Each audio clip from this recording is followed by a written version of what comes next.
Hi, Smart Community friends, and welcome to the summer series here on the Smart Community podcast. As you know, we're taking a little break from new content over the Australian summer holidays, and instead we're sharing the replays of a few of our all-time favourite episodes. This week, we're sharing my interview with Michael Wanyama from episode 335, which was released in March of 2023 as part of our annual Mobility March series. Michael and I met at the Smart City World Expo in Barcelona in November of 2022, where his company Auto Safety Uganda won the innovation category of the World Smart City Awards. In this episode, Michael and I discuss his background in IT and automotive technology and why he's so passionate about happy, healthy, and inclusive communities. Michael tells us about the context in Kampala, Uganda, why it's the best tourist destination in Africa, and also about some of the challenges Uganda faces with traffic safety, vehicle reliability, and air pollution due to lack of system skills, infrastructure, and regulation.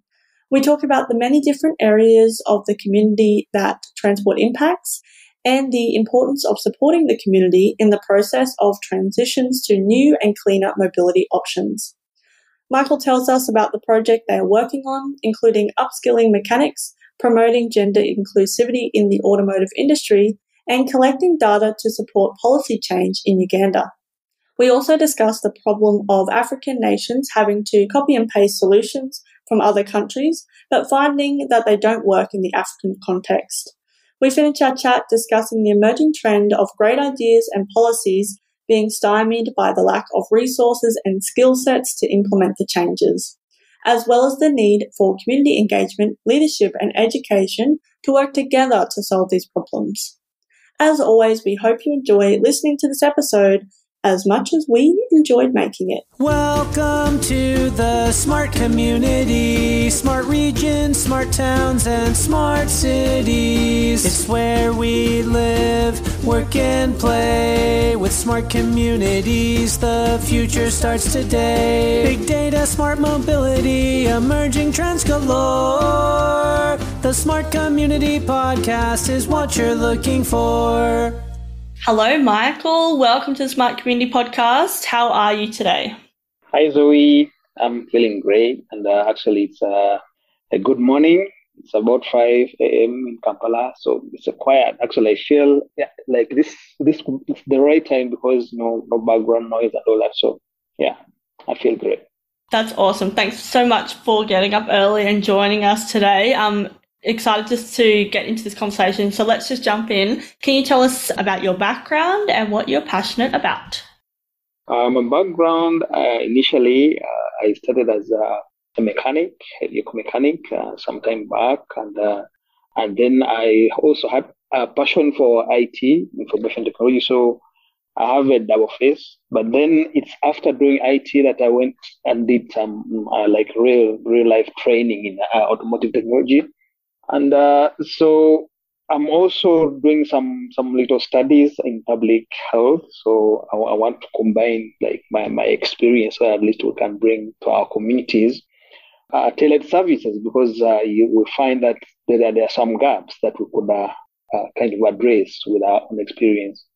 So basically, my background is in IT and automotive technology.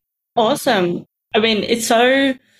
These days, bringing those two things together would be quite, I don't want to say unusual, but it's not typically common that those things come together. However, we know when we move into the future, they'll most likely go, hand in hand as we get more and more technology in our vehicles and our mobility devices and how things run and work and things like that. So, it's really interesting. Well, tell us what you're passionate about. I'm really passionate about seeing people happy. I'm a parent.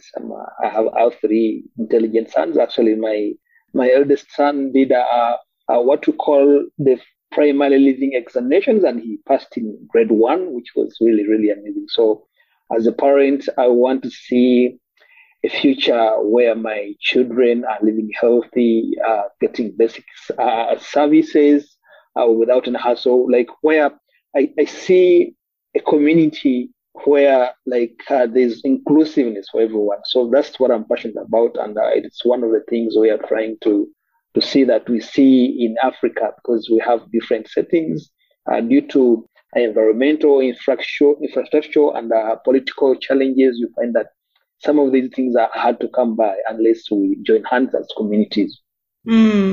Yeah, I think that's really, I guess, it goes hand in hand with what you're trying to do, and we'll get into that soon. But it's really about what smart communities are, is building those communities for our, the next generations that then, can be inclusive and have those basic services. Just to give people a little context, can you tell us where you're joining us from today? And tell us a little bit about where you're from and I guess how you have kind of fallen into this you've come into this smart city space, but tell us where you're from originally. From Kampala, Uganda. I don't know if you've been to Africa. Uganda is on the eastern part of Africa. It's a landlocked country. We are mostly Kampala is the country's central business district. Yeah, so that's where I am. And, it's where most of our program activities are happening. Yes. And actually, I can tell you that just a little bit, Uganda, I think, is the best tourist destination in Africa. When you get a chance, you should come and visit. We have the weather, everything is so we just need to fix a few things here and there. But yeah, it's really, really, really amazing down here. Yeah, no, amazing. No, I would love to come and visit. We'll have to work that out. We'll have to do a podcast on location. Sounds like a good plan. And we actually I saw you on stage in Barcelona. We'll get into that. I'll forget otherwise. So let's first go broad, and then we'll talk about a bit more about, why you're in Barcelona and what you were doing there. But tell us what a smart community means to you. To me, a smart community may not have the same definition as you. For us, we still have a lot of challenges to go through to go smart.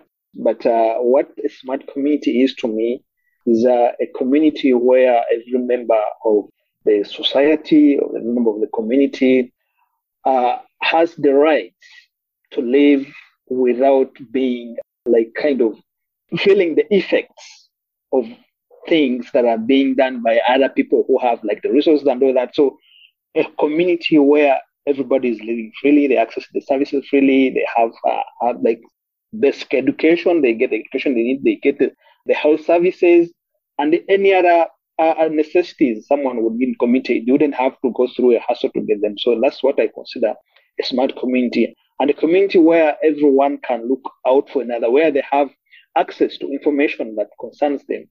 For instance, we have to have access to information about the weather, because for Uganda, it's a country that is almost entirely built on agriculture. We want to have our farmers have information about how they can improve productivity, but from their own understanding. So that's what I consider a smart community.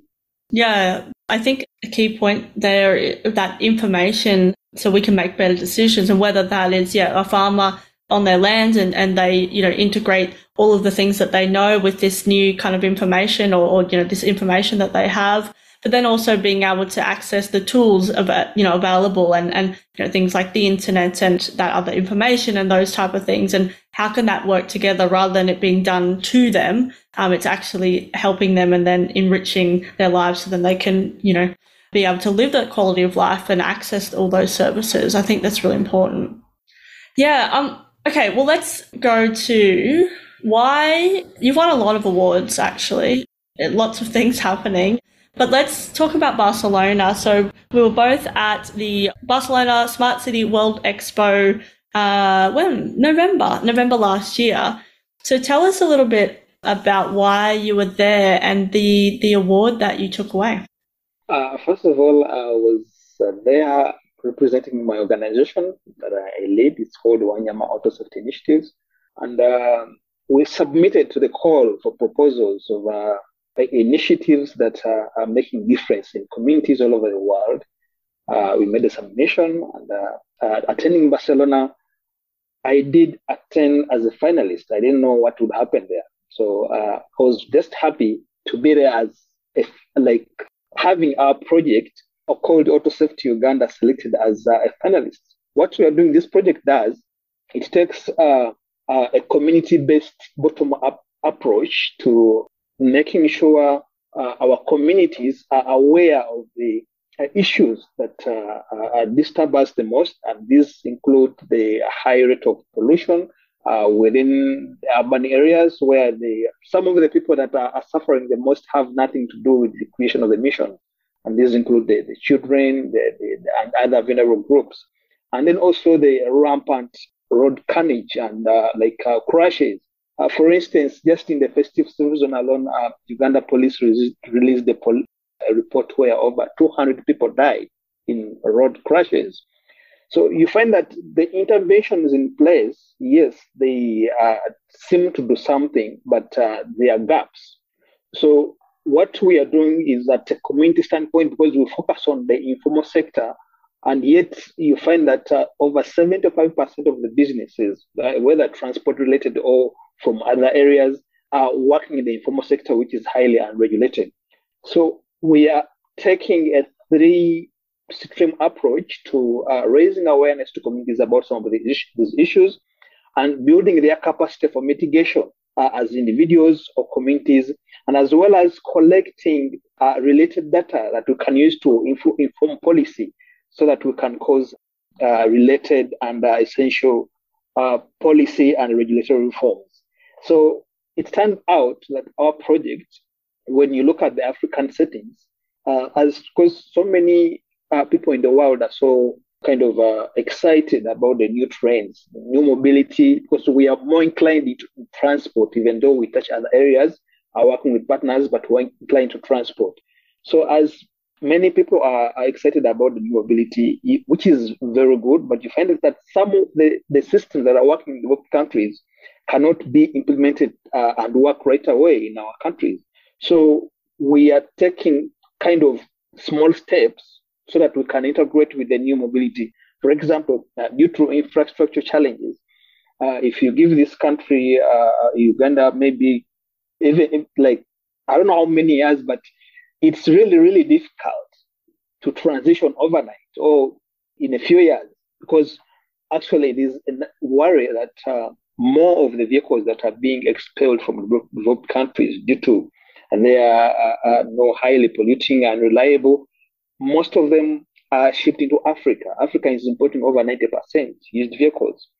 For example, if a recall happens on a particular car brand and model, they recall them back to fix the faults. But when they have already been shipped in Africa, I have not seen that happen. It's being shipped back for not to fix. So you find that these problems that we have with some of these automobiles or transport equipment is worse. The problems are worse than they would be in exporting countries. And also the regulations, the systems in place make all these things. So this is the thing these are one of some of the issues that we're working on within our program as we embrace the new mobility trends. For example, we are working on a project to retrofit some of the highly polluting vehicles, mostly those in public transportation, to electric, because the cost of ownership of a new vehicle for the common Ugandan is really, really unreachable, unaffordable. So you find that many of them are relying on what they have to fend for their families. For example, someone has a taxi, someone has a truck for goods transportation, but they cannot afford to go for electric, even if the law comes that you should transition to electric. So we want to create a circular economy around what they already have so that they can transition to cleaner mobility with what they already have at a fraction of the cost. So this is what the unique part about our program, and that's how we go to win the World Smart City Award in the innovation category. Actually, it's just about the innovativeness of the program and that we won the award. That's why I was at Barcelona. That's so interesting. Thanks for sharing, a little bit about the project, and I guess, in that innovation category as well.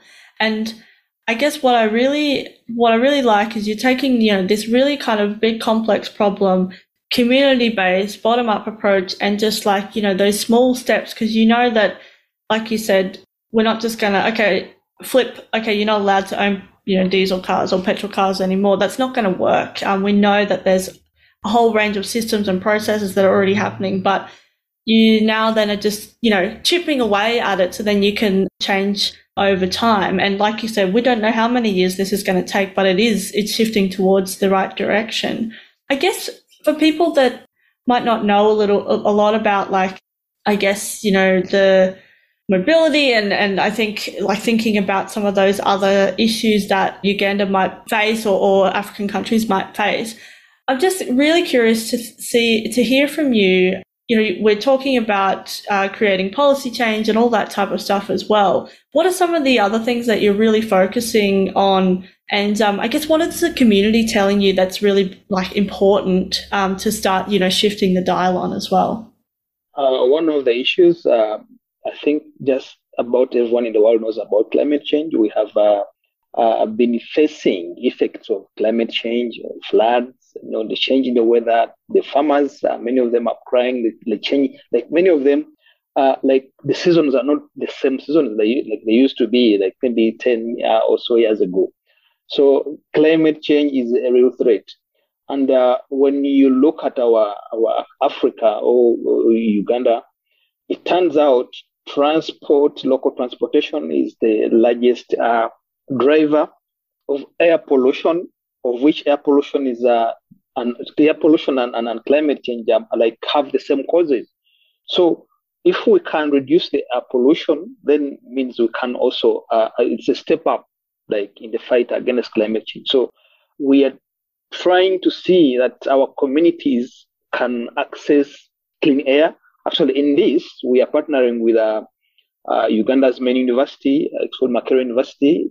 They have a project on air quality monitoring. So we are using data that is generated by the university to reach out to communities. People are being taught how to access available air quality data in their localities and how they can, through their activities, reduce on the pollution. Because just besides the ecological effects, even the public health, from recent records, it shows that Uganda was losing about 1,000 people to air pollution-related illnesses, and the people that are suffering the most are those that are in urban poor communities. There are so many aggravating factors that are driving air pollution, but transport being the largest, and that's where our expertise lies the most. And actually, one of our main activities is building the capacity of the local technical workforce. For instance, you find that I mentioned earlier about Africa importing used vehicles. Now, these vehicles, when they're here, they run on poor road infrastructure. And then to make what matters worse, they get the worst maintenance. Most of the mechanics that work on these vehicles, like over 85% of them, never had any kind of education in their lines of business. And they learn in a war of apprenticeship and like in garages, motor garages. And when you find that as technological advancements have been happening in the automotive sector, their knowledge stays stagnant. And you find that many of them cannot do proper diagnosis. They don't have the tools, they don't have the skills, and even the knowledge. So this is also a major area that needs a close attention. So we are partnering with the university and also the Uganda's Ministry of Works and Transport. They joined us recently, so that at least these people can be upskilled and then also get certified in their according to their competence, so that at least they can learn best practices around automobile maintenance. And this also improves their own livelihood because they get skills so that would help them to earn better. And another thing to note is that we have another idea within the program of helping the young women. There are so many of them that are interested in this business of the automotive repairs, but due to the environment, it's more of a male-dominated business. So you find that some of them find it hard to blend in, working with the men. Others get bullied, others can be abused. So it's quite inconveniencing. So through the program, we are helping to support them skillfully and how to for them to find placement, like how, because we believe women have they usually have special abilities they bring to any kind of sector. Uganda's president has really shown us that, because actually when you look at the cabinet right now, many of them are women. Women are taking up many leadership positions, and we believe, like in every other sector, when there's a gender balance, it makes a difference, and that also contributes to a more inclusive and smart community. So our work really surrounds like areas to do with transportation, even though we look at other areas in a way of reducing the reliance on fossil fuels. Because you find that some factories, there are some homes where they have diesel generators, and you find hotels with those very old like systems that where there is no form of emission control, and this happens to the same as vehicles. So what we are doing is to make sure that whichever device or whichever equipment that runs on fuel has to have a way of abating the emissions, at least making the emissions low, so that we improve engine efficiency, and then make sure that whichever kind of mechanism is in there to counter the pollutants has its integrity enhanced and maintained. And usually you find that the same mechanics who are working on vehicles are the same mechanics who work on generators and other related equipment.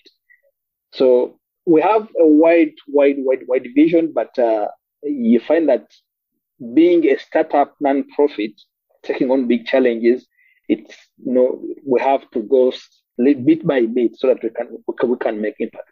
And then we're also seeking for partnerships. So the more partners we get us, the better we can bring service to the community. I hope I'm not veering off the topic. No, I love it. Thanks so much for sharing that. It really goes to show how much, when we talk about mobility, because it's my specialty, my background as well, and how many different areas it touches. Like, you're using transport as that key focus, mobility as a key focus, but then you're I guess affecting change in the the gender balance, or the workforce, the skill sets.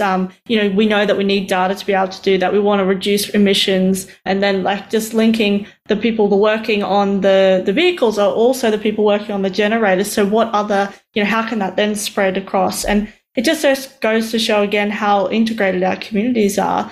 But being you have that focus to start with, but then as you can grow and build, how many other areas it's affecting as well, which is just the amazing thing about when you start kind of you've got that awareness, and then you've got your focus, and then you start actioning how many other huge things, how many things then come together to be able to kind of filter out into that fabric of that smart community like you were talking about.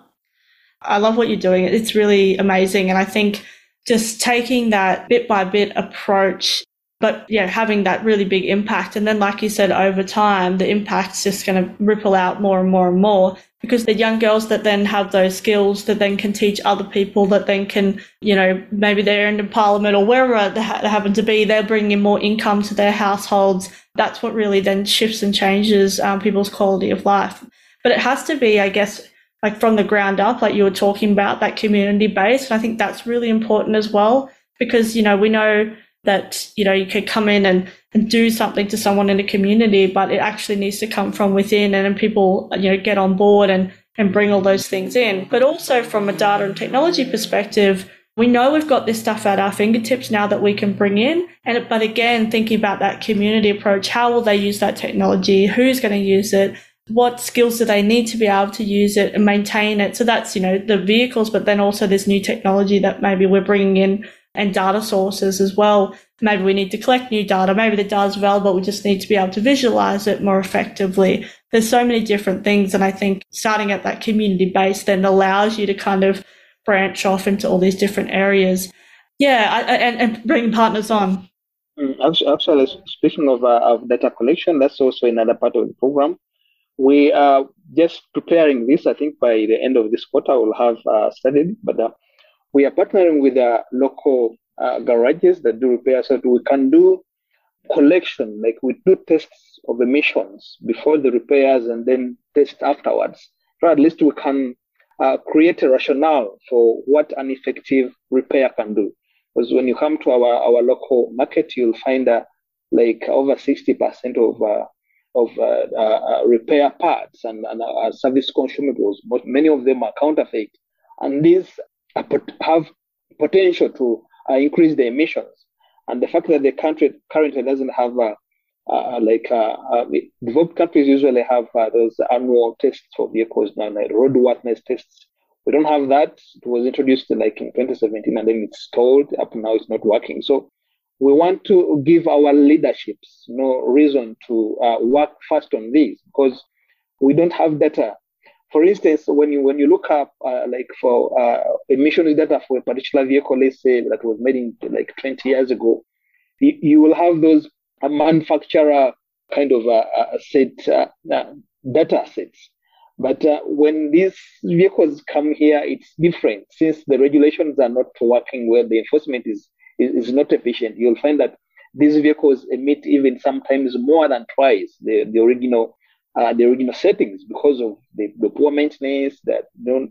So you find that we need this data. The data is used also in the training for these mechanics to understand what they need to do to make such and such a change. And then also for the lawmakers to understand how bad the issue is, how big it is, and the urgency that we need. Because Uganda was one of the first countries in Africa to submit, to commit to reducing greenhouse gas emissions by 2030. But when you look at the interventions, transport emissions are not that much accounted for because we don't have the data.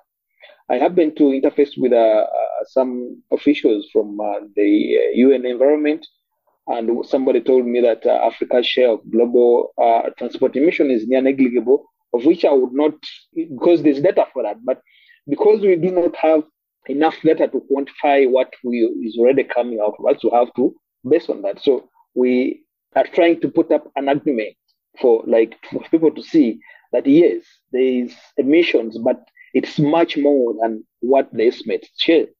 So that's also another area of a program where we need to make data available to communities, data available to the policymakers to take appropriate actions and in time. Yeah, that's so important, and often sometimes in terms of enacting change in policy and things like that, that we don't talk about what data we do and don't have, and that if it's underrepresented, then it's harder to then enact that change if we can't measure the impact or the results. Yeah, it's really interesting. Yeah, and I think it all goes hand in hand as well. Again, it's that other kind of once you start here, you've got this web of things or a tree of things that are kind of affected by it. It just keeps spreading on and on. So I'm hoping you can definitely get some partners on board to help you really continue to impact that change, or I guess create change and then create that impact as it ripples out into everything you do. I'm keen to talk about the future now, if you'll come with me. And I guess staying on this same theme, what do you think the future trends are that people aren't talking about enough? In our communities? Yeah. Actually, there is plenty that is not being talked about yet because we have just started this program like about a couple of years ago. Yes, there are other interventions in the area of climate change, the interventions like improving waste management and all that. But what we are doing, there is not much talks about it. Everybody wants to do tree planting to combat climate change, which is good. But then again, we have a root cause that is not being addressed. So you find that now, recently, the president made an announcement and he made a directive that we need to due to high costs of fuel. Actually, fuel prices have in the past few months. It has been really difficult because prices have been going up and up. So the president was like, to curb this issue of high fuel prices, then we need to go electric instead of having to use fossil powered vehicles. We need to go electric. But yes, even though he gave a directive, like I said earlier, this is not something that's going to happen overnight. So everybody is like trying to talk about how do these electric vehicles work. For instance, we have a couple of companies, I think, that have electric motorcycles. They've started building them. But the challenge is, since you don't have proper charging infrastructure, you find that someone is just confined within the city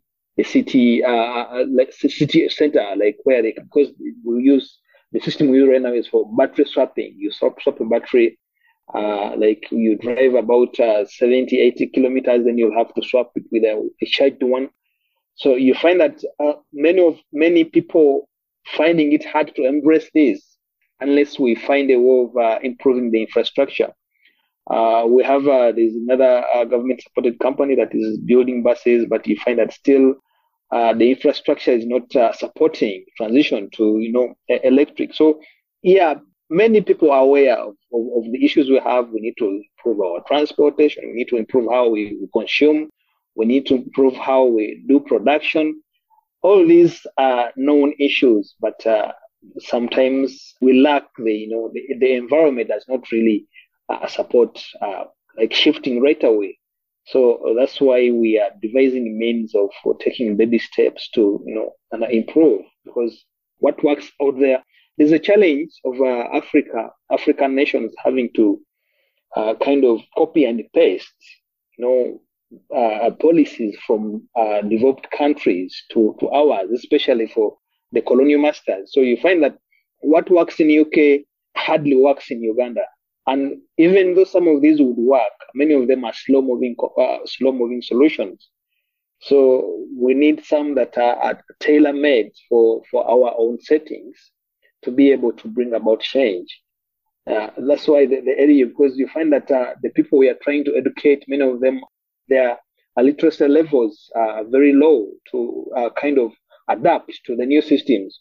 But if we take them step by step, for instance, when we are approaching communities, we don't just stage trainings.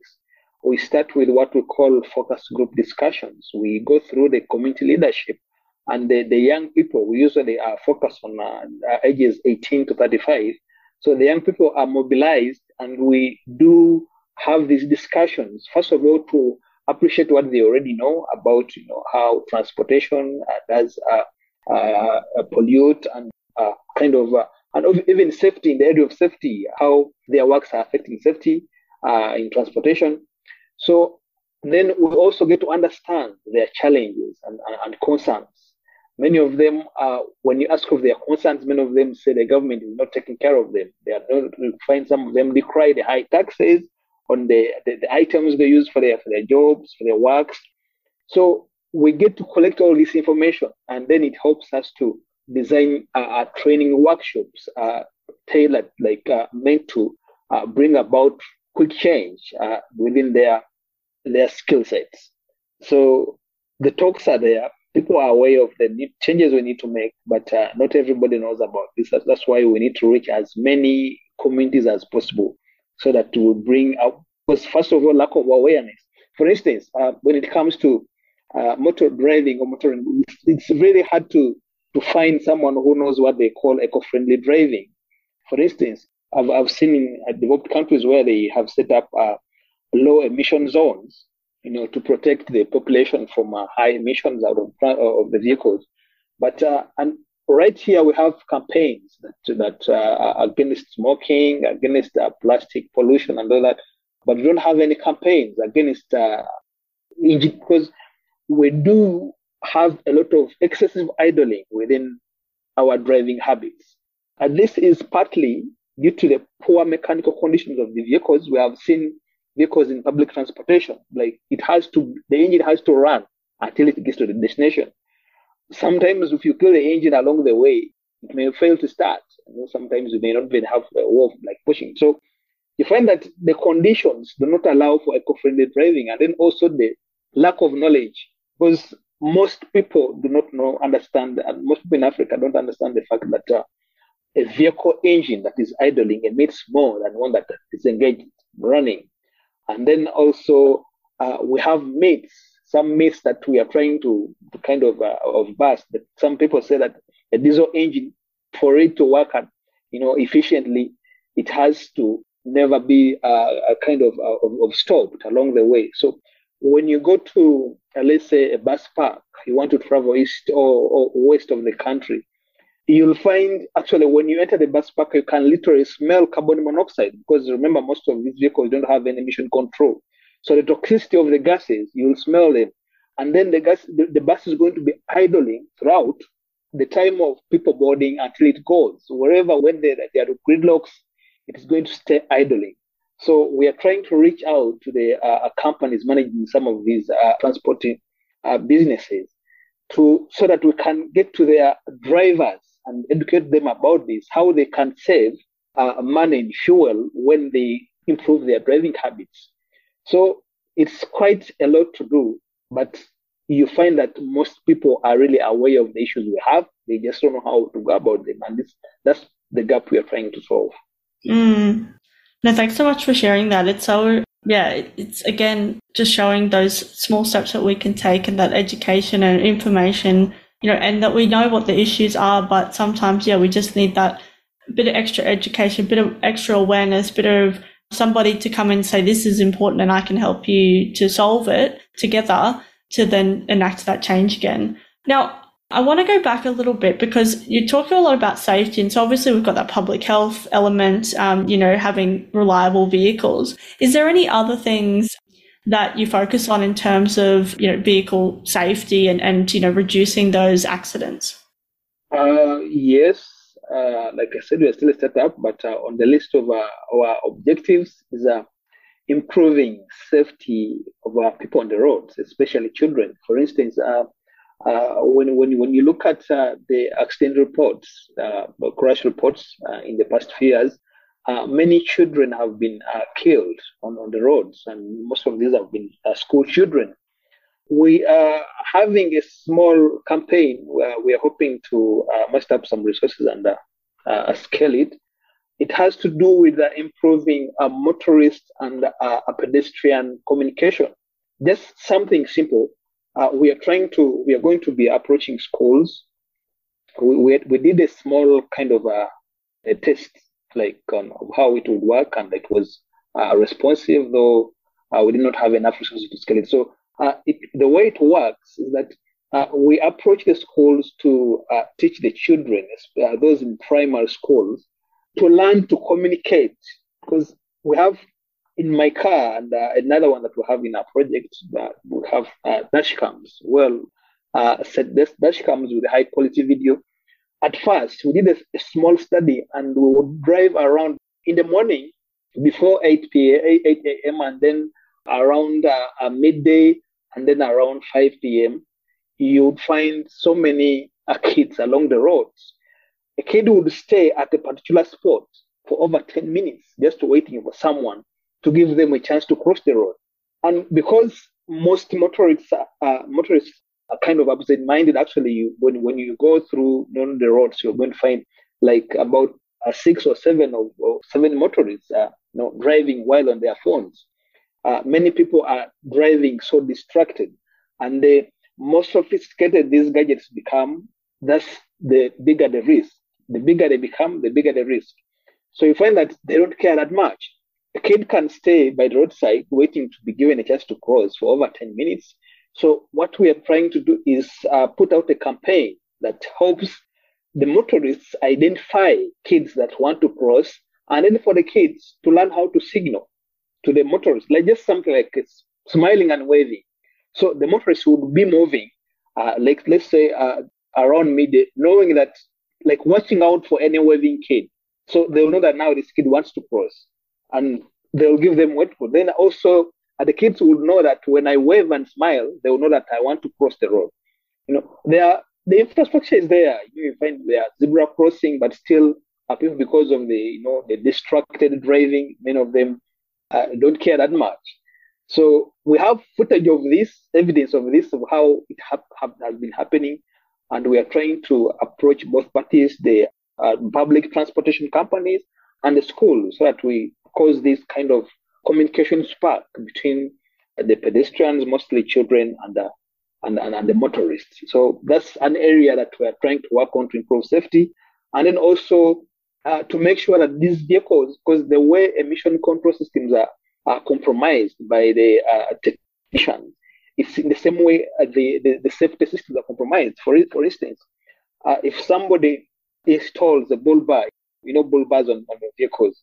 So if somebody installs a bull bar on a small car as small as a Toyota Yaris or something related, yet the systems that are supposed to trigger airbags within the frontal part, you'll find that in case of a crash, the airbags won't deploy. So it's like this bull bar is just protecting the car body, not the occupant, and not even the people in the roads, because in case someone is hit, somebody who would maybe get a minor injury, usually it's worse.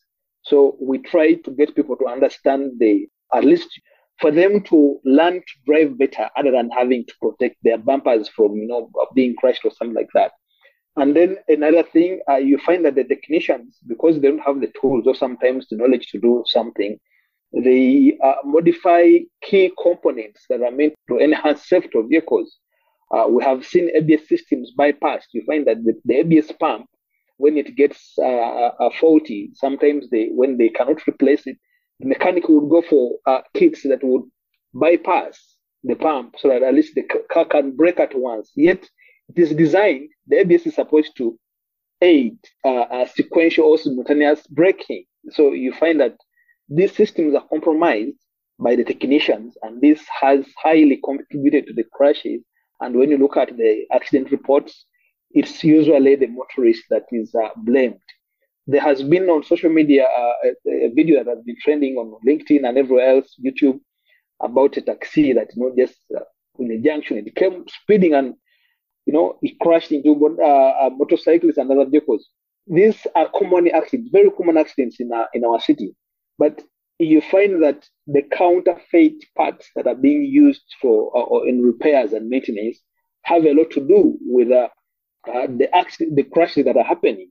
So we are trying to reach out to connect with related agencies in government, because as a small non-profit, we cannot do much change. But if we can work with the related agency to bring about it, like Uganda has what we call the Uganda National Bureau of Standards. They regulate the quality of what's brought on the market, what is being produced or what is being imported. So you find that some critical parts like brake systems and other things that are supposed to make a vehicle safe while moving are kind of compromised. Poor quality is being used by these technicians sometimes because they are easy to access. But if the presence of these parts on the market is regulated, then means these technicians and also being trained, they learn what works best, and then also if the presence of these counterfeit parts is regulated, it can improve the situation in addition to what is being done, because you find that most programs or projects that are trying to improve safety on the roads are inclined on advocacy, and policy. So others are post-crash care. So what we are trying to do is to prevent the crashes, at least to make our vehicles safer. Though one challenge we have found is that some of the resources available for road safety, you find that many of them are inclined to the other part, which is advocacy and policy. So the ones that are within our line are hard to come by. So, but we are trying our best to say that, at least, because literally we could be just one of the very few that are looking at this at road safety from this angle, and also the reduction of emissions. But we believe with the traction we've gotten some visibility, the awards we've won, and also the local kind of partnerships we are making. I see progress just in a matter of 2 years, 2-3 years. we've done a lot with very limited visibility, limited resources.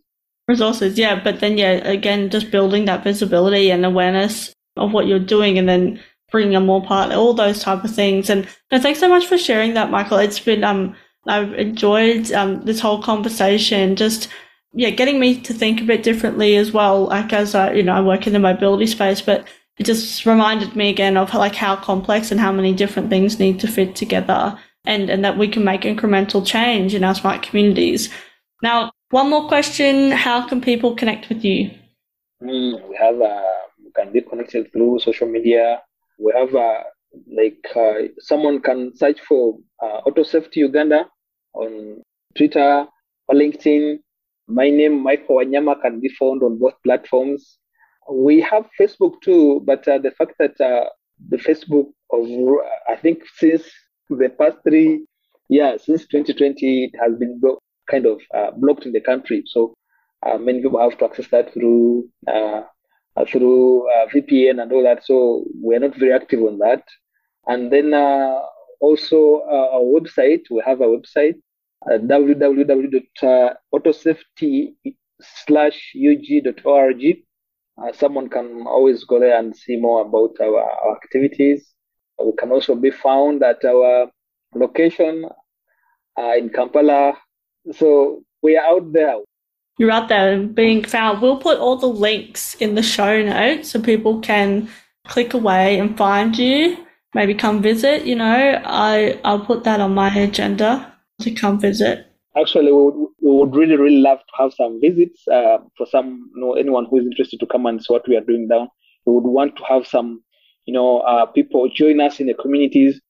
Actually, one of the things we wish for, there are so many companies out there that are doing transportation research. We would be happy to partner with them for them to understand how transport works in the informal sector within Africa. We would enhance their transport research with our data that we have. So it would be great to have people come to join us and visit us. Check us out on social media platforms and all that. So it's great. Thank you. Thanks, Michael. It's again been fabulous to have you on the podcast. Looking forward to our next conversation. We'll say goodbye for now. Have a great day. Talk soon. Bye. Thank you very much, and talk to you soon. Bye-bye. Bye.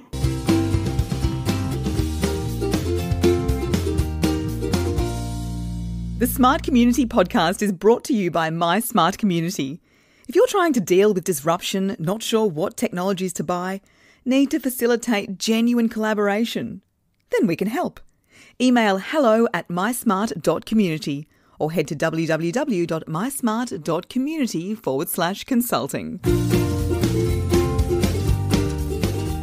Thanks so much for listening to the Smart Community Podcast. Show notes for this episode and all other episodes are available on our website, mysmart.community/podcast. If you have any questions for us or any of our guests, you can email hello@mysmart.community. You can also find us on the socials. We are on LinkedIn and Twitter @SmartComHQ. That's com with 2 M's. If you are enjoying the podcast, please hit subscribe so you never miss an episode. And we would love for you to leave us a rating and review at wherever you listen. This really helps us reach more ears and eyes, so thank you for your support. As always, we hope you enjoyed listening to this episode as much as we enjoyed making it.